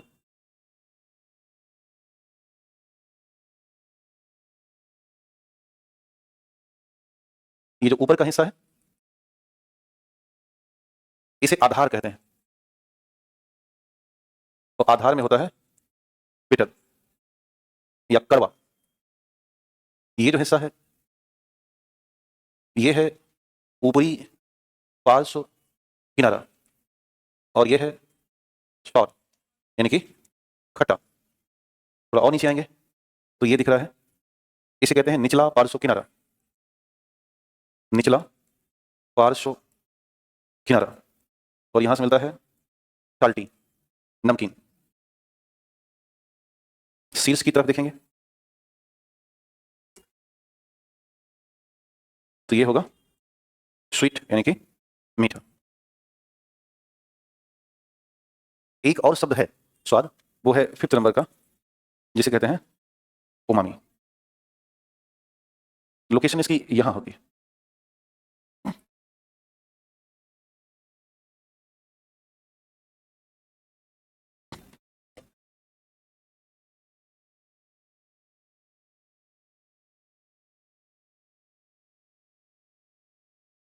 तो 4 स्वाद याद रहेंगे, बिटर, सॉर, साल्टी, स्वीट। ध्यान देना, बहुत भरमाने का प्रयास करेंगे वो। बिटर की जगह ना जो कड़वा उसको तीखा लिख देता है, फर्जी का लिख देता है वो। आदमी को तीखा लगेगा कि उनको कड़वा तीखा ही लगता है, कई बार मसालेदार लिख देगा, मसालेदार क्या होता है स्पाइसी लिख देगा, टैंगी, चटपटा, है ना। अब टैंगी है बट वो मिक्सचर है, खट्टे मीठे सब मिला के बनाओगे टैंगी बन जाएगा। जैसे चाट है ना, ये क्या बेटा चाट नहीं, सॉल्टी कैसे आएगा, मिक्सचर होता है ना, टैंगी बोलते हैं उसको। साल्टी मतलब प्रॉपर साल्ट होना चाहिए, क्या खट्टा मीठा। नहीं नहीं, उसका अलग वो मिक्सचर है, उसको कॉकटेल टेस्ट बोलते हैं, कई सारी चीजों का मिक्स बनाते हैं। अभी ना बेसिकली इस पर रिसर्च चल रहा है। बहुत से लोग टैंगी स्वाद को और स्पाइसी को इंडिविजुअल स्वाद मान रहे हैं, बट हम लोग अभी साइंस में इतने ही है। इसके बाद लिखिएगा लार ग्रंथियां।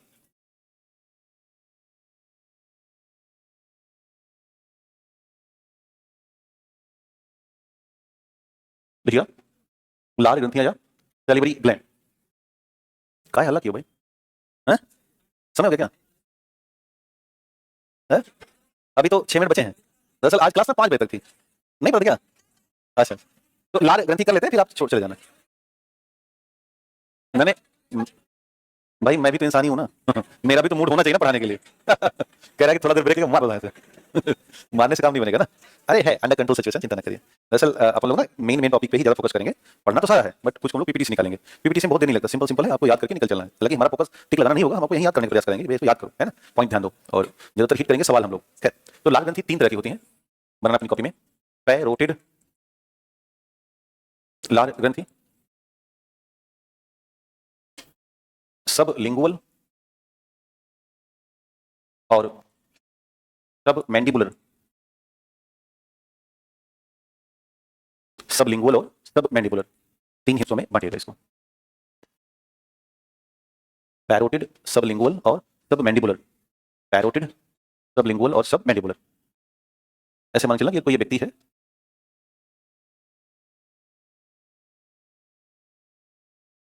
तो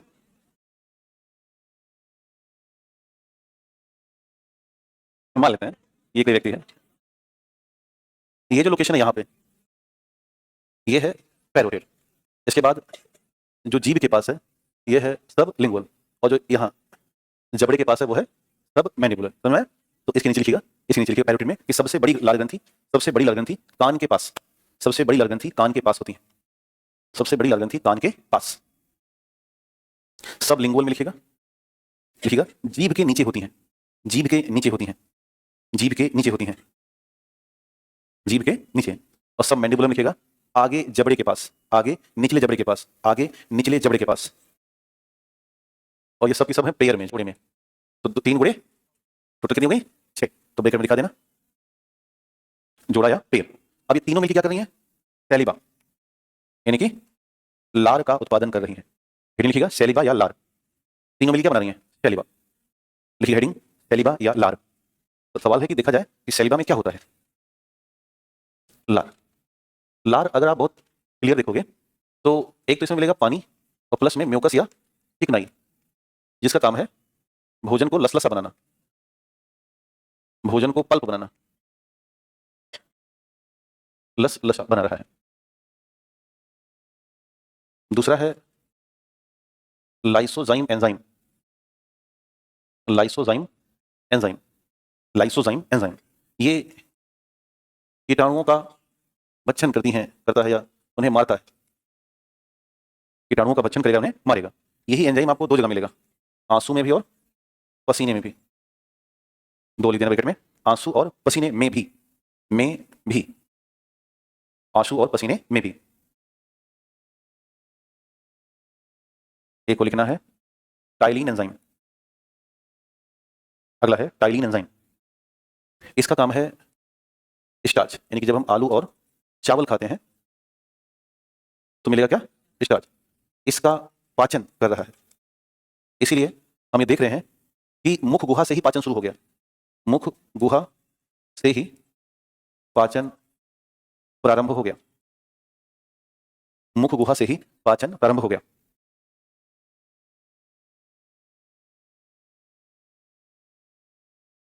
हो गया। इसके बाद लिखिएगा बाइकार्बोनेट रसायन, बाइकार्बोनेट रसायन।